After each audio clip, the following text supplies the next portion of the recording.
We also know that as our economy has come roaring back, we've seen some price increases.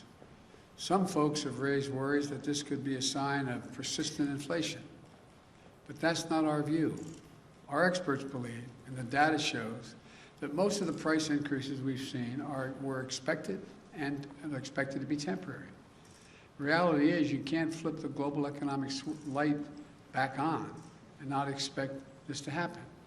As demand returns, there's going to be global supply chain challenges. We've seen that in semiconductors, which are used in automobiles. That global shortage has slowed vehicle production, creating a temporary spike in car prices. That's a real challenge. My administration will do everything we can to address it. But again, these disruptions are temporary. Lumber prices are another example. They spiked early in our recovery, but in recent weeks, they began to fall. They've fallen by more than 50%. In the hospitality industry, prices are returning to where they used to be.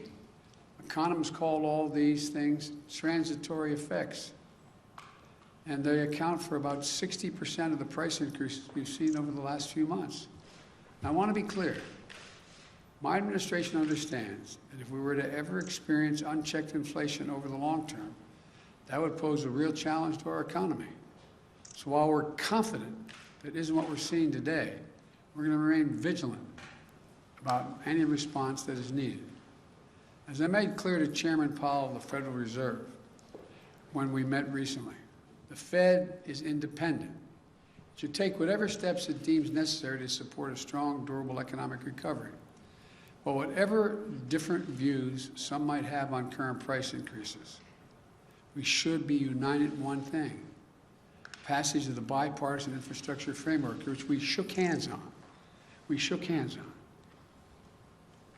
And my Build Back Better plan will be a force for achieving lower prices for Americans looking ahead.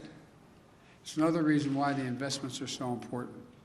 If we make prudent multi-year investments in better roads, bridges, transit systems, and high-speed internet, in a modern, resilient electric grid, here's what will happen. It breaks up the bottlenecks in our economy. Goods get to consumers more rapidly and less expensively. Small businesses create and innovate much more seamlessly. If we increase the availability of quality, affordable child care, elder care, paid leave, more people will enter the workforce. These steps will enhance our productivity, raising wages without raising prices.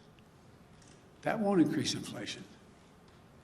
It will take the pressure off of inflation, give a boost to our workforce, which leads to lower prices in the years ahead.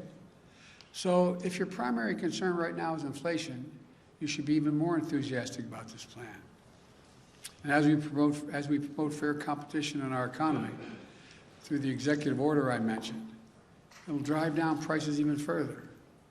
New businesses will get in the game, competing against those giant corporations who have been free to ramp up prices because they haven't had any real competition.